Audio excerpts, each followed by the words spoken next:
बच्चों आज आप लोगों को हम 12th का जो पहला चैप्टर है life cycle of angiospermic plants के बारे में आपको बताने जा रहे हैं। इसमें प्राइमरी चीज जो आपको पढ़ना है, पहले फ्लावर के बारे में आपको बेसिक कॉन्सेप्ट क्लियर होना चाहिए कि आखिरकार फ्लावर होता क्या है। तो आज हम आप लोगों को सबसे पहले जो टॉपिक पढ़ाने जा रहे हैं उस टॉपिक का नाम है फ्लावर। जरा हम जानते हैं कि आखिरकार फ्लावर होता क्या है और ध्यान दीजिए। देखिए फ्लावर जब हम बात करेंगे तो हमारा जैसे ये फ्लावर है, फ्लावर के हमारे 4 पार्ट होते हैं बच्चों, calyx, corolla, androecium and gynoecium. A, B और ये हमारा सी और फिर आ गया D, calyx, corolla, androecium, gynoecium. अब हम बात करते हैं आपके कैलेक्स की। तो कैलेक्स की जो यूनिट होती है वो कहलाती है सेपल। क्या कहलाती है बच्चों? सेपल। और जब हमारे कैलेक्स फ्यूज होंगे तो ये पॉइंट हमारा कहलाता है गैमोसेप्लस। क्या कहलाता है बच्चों? गैमोसेप्लस। और जब हमारे ये फ्री होंगे तो इसी को हम कहेंगे आपका पॉलीसेप्लस। क्या कहलाता है बच्चों? पॉलीसेप्लस।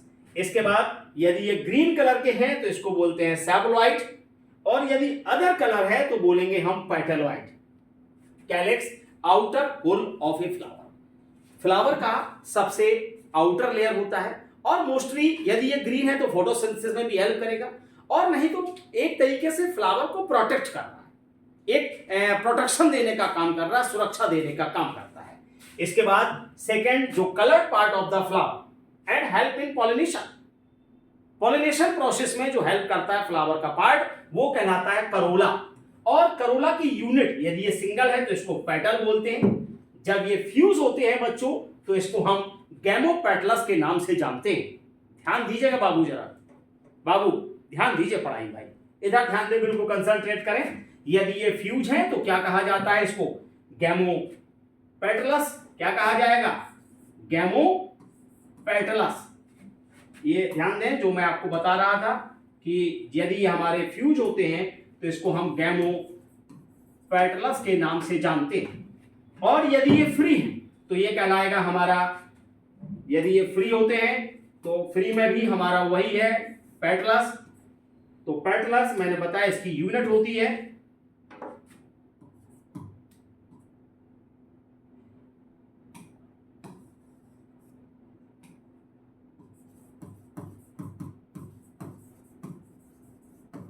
पॉलीपेटलस, और यदि ये ग्रीन है तो इसको सैपलोइड कहते हैं, और यदि अदर कलर है तो इसको भी हम पेटलोइड कहते हैं। मैंने बताया कि ये कलर्ड पार्ट होता है। इसके बाद आ जाता है हमारा एंड्रोशियम। एंड्रोशियम की जो यूनिट होती है वो कहलाती है हमारी स्टेमेन। एंड्रोशियम की जो यूनिट है वो क्या कहलाती है? स्टेमेन। और फ्लावर का ये मेल पार्ट है। कैसा पार्ट है? Male part. फ्यूज होगा तो गाइनेंड्रस और फ्री है तो पॉलीएंड्रस। एंड्रोशियम हमारे 3 पार्ट से मिलकर के बनता है, एंथर, फिलामेंट और कनेक्टिव। ऊपर का जो पॉइंट्स होता है, जो पार्ट्स है जिसमें हमारे पॉलन ग्रेन प्रेजेंट होते हैं उसको कहा जाता है एंथर, और नीचे जो थ्रेड लाइक स्ट्रक्चर है, तो धागानुमा संरचना है, उसको कहा जाता है आपका फिलामेंट। और जो एंथर और फिलामेंट को अटैच करता है, जो जोड़ता है, उस कंडीशन को हम कहते हैं कनेक्टिव। क्या कहते हैं? कनेक्टिव। तो मैंने आपको अभी बताया कि फ्लावर के 4 पार्ट हैं, calyx, corolla, androecium and gynoecium. Calyx की यूनिट बताई, कैसे फ्यूज है, गाइनिशियम है, कैसा कहाँ क्या है, वो मैंने सारे पॉइंट्स आपको बताए। अब हम इसके आगे आपको बताने जा रहे हैं, ध्यान दीजिए। अब आ जाता है हमारा, और नेक्स्ट पॉइंट हमारा आएगा बेटा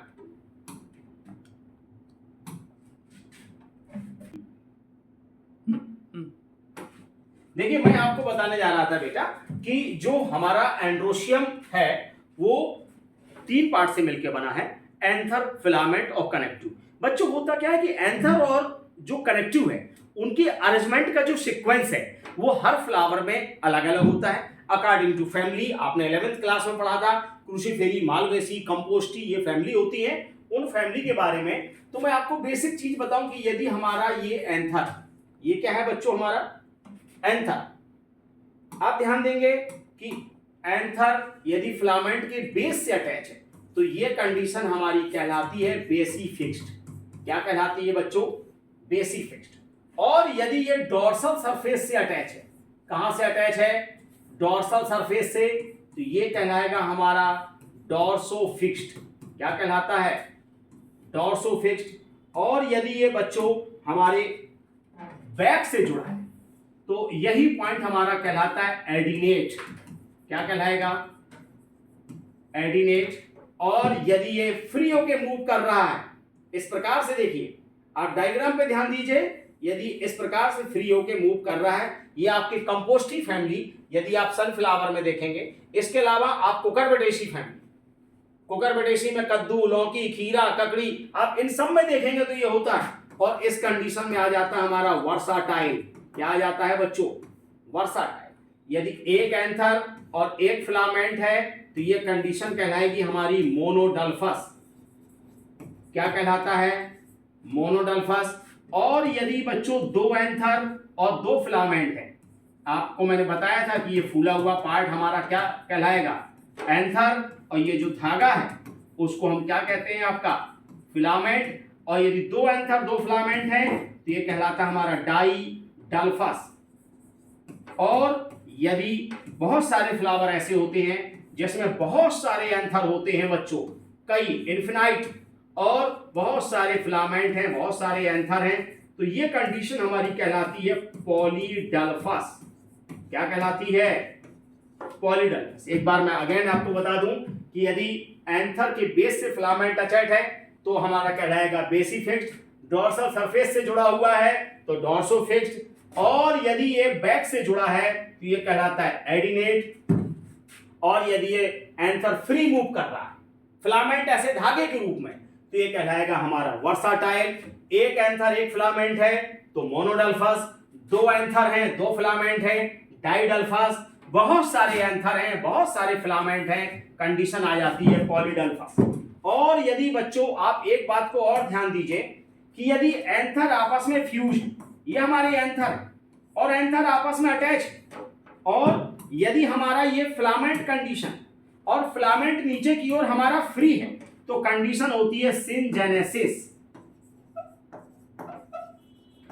ऐसी कंडीशन हमारी सिनजेनेसिस होती है। ये मैंने बताया हमारा एंथर है, और क्या बताया कि एंथर क्या हो रहे हैं? हमारे फ्यूज हो रहे हैं। और ये हमारा फिलामेंट है, तो फिलामेंट हमारा कैसा है? फ्री। तो एंथर और फिलामेंट आपने देखा कि एंथर कैसे हो गए? फ्यूज हो गए। और फिलामेंट हमारा कैसा है? फ्री है। तो कंडीशन नेम आ जाता है सिनजेनेसिस। क्या कहलाता है? सिनजेनेसिस। इसके अलावा बेटा यदि हम आपको बात करें कि एंथर, इधर देख लीजिए जरा, एंथर आपस में फ्यूज है, ये सारे जुड़े हुए हैं, अटैच हैं, और फिलामेंट भी हमारे अटैच हो गए अभी तक, तो ये कंडीशन होती है सिंड्रस। क्या कहलाती है? यदि एंथर फिलामेंट में से फिलामेंट फ्री हैं और एंथर अटैच है तो कंडीशन होगी सिनजेनेसिस।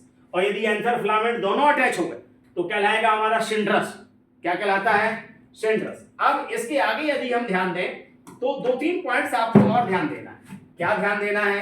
पहले आप आ जाइए डाइडानामस। डाइडानामस का मतलब मीन्स क्या होता है? मीन्स होता है कि टोटल स्टेमेन नंबर हो गए 4, जिसमें 2 हमारे कैसे होते हैं? लार्ज, और 2 हमारा स्मॉल। ये कंडीशन हमारी कहलाती है, ये कंडीशन कहलाती है बेटा क्या? डाइडानामस।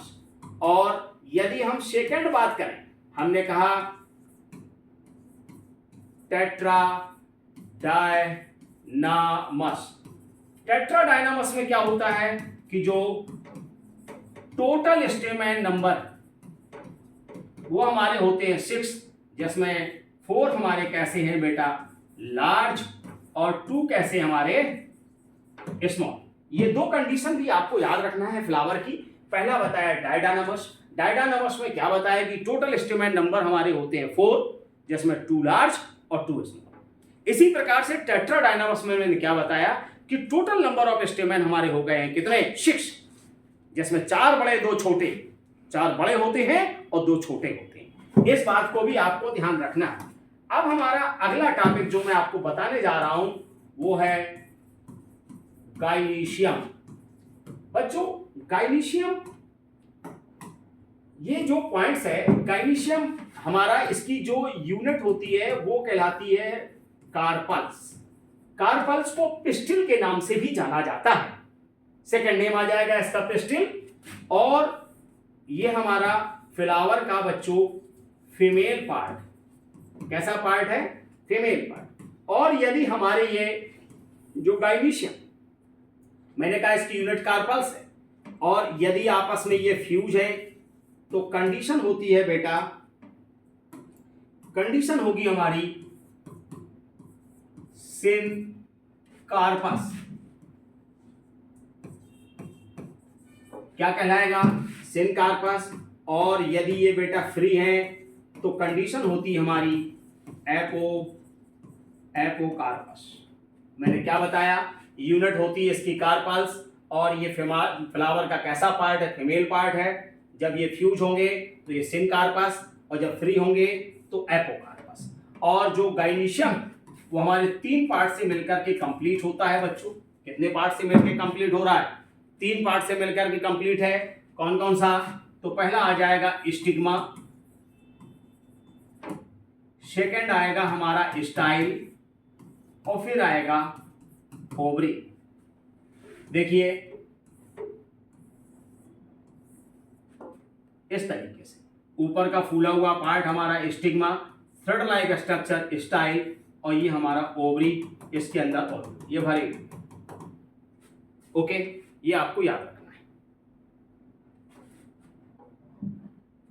अब देखिए है क्या, मैं आपको इसके आगे बताने जा रहा हूं, जरा ध्यान दीजिए। मैंने कहा कि यदि बेटा, बहुत क्लियर बात समझिएगा, कि यदि फ्लावर के अदर पार्ट ओवरी के नीचे से निकलते हैं, कहां से निकलते हैं? लोअर पार्ट ऑफ ओवरी से क्या क्या निकला सर? क्या क्या निकल रहा है? तो एक तो कैलेक्स, दूसरा करोला, और तीसरा एंड्रोसियम, और गाइनीशियम तो वो खुद ही है। गाइनीशियम खुद कैसे है? आपने ऊपर को ही मैंने बताया आपको, ये स्टिग्मा, और ये हमारा क्या है? स्टाइल, और ये हमारा क्या हो गया? ओवरी। और ये तीनों पॉइंट्स मैंने जो बताए थे, ये किसके बताए आपको? गाइनीशियम के। अभी अभी मैंने बताया। और इसकी यूनिट क्या बताई थी अभी मैंने आपको? कार्पल्स। क्या बताई थी? कार्पल्स का सेकंड नेम क्या बताया?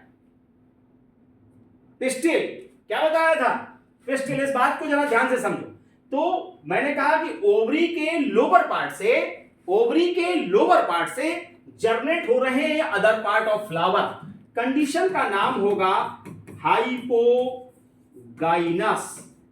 याद कर लीजिए, बहुत इंपॉर्टेंट टॉपिक है ये, बहुत इंपॉर्टेंट है। और हाइपोगाइनस होगा तो इस प्रकार की जो ओवरी होती है वो कहलाती है सुपीरियर। क्या कहलाएगी? Ovary superior. Hypogynous condition second, ovary superior. और यदि बेटा कंडीशन कुछ इस तरीके से हो जाए कि जो फ्लावर के अदर पार्ट हैं वो बीच से निकल रहे हैं, मिड से, तो कंडीशन होगी हमारी पेरीगाइनस। और ओवरी यदि बात करें कि सर ओवरी कैसी है, तो हाफ इंफीरियर। मैंने कहा मिड से निकलते other part of flower. Mid से कहां से? कि कैलेक्स, करोला और एंड्रोसियम कहां से निकल रहे हैं? Lower part of ovary. तो मैंने कहा, क्या कहा था आपको? हाइपोगाइनस। और मिडिल पार्ट ऑफ ओवरी क्या कहा मैंने? पेरीगाइनस। यहां पर ओवरी हमारी कैसी हो गई? ये सुपीरियर। यहां क्या हो गई हमारी? Half inferior. क्या हो जाती है? Half inferior. और यदि हम बात करें आपका कि यदि ये सारे पार्ट जो हैं या तो भाई नीचे से निकलेंगे, या बीच से निकलेंगे, या ऊपर से निकलेंगे। जब ऊपर से निकलते हैं तो यही कंडीशन हमारी कहलाती है एपिगाइनस। और एपिगाइनस का मतलब हमारा हो जाता है कि ओवरी इंफीरियर। तो आपको ये बहुत अच्छी तरह पता चल गया, कि ओवरी सुपीरियर होती है कि इंफीरियर होती है, क्या होता है, ये बात आपको क्लियर हो गई आज। एनी डाउट, कोई प्रॉब्लम हो तो बताइए, ठीक है ना। आज का डाउट सेशन इतना ही, फ्लावर मैंने आपको कंप्लीट कर दिया। अब नेक्स्ट क्लास में आगे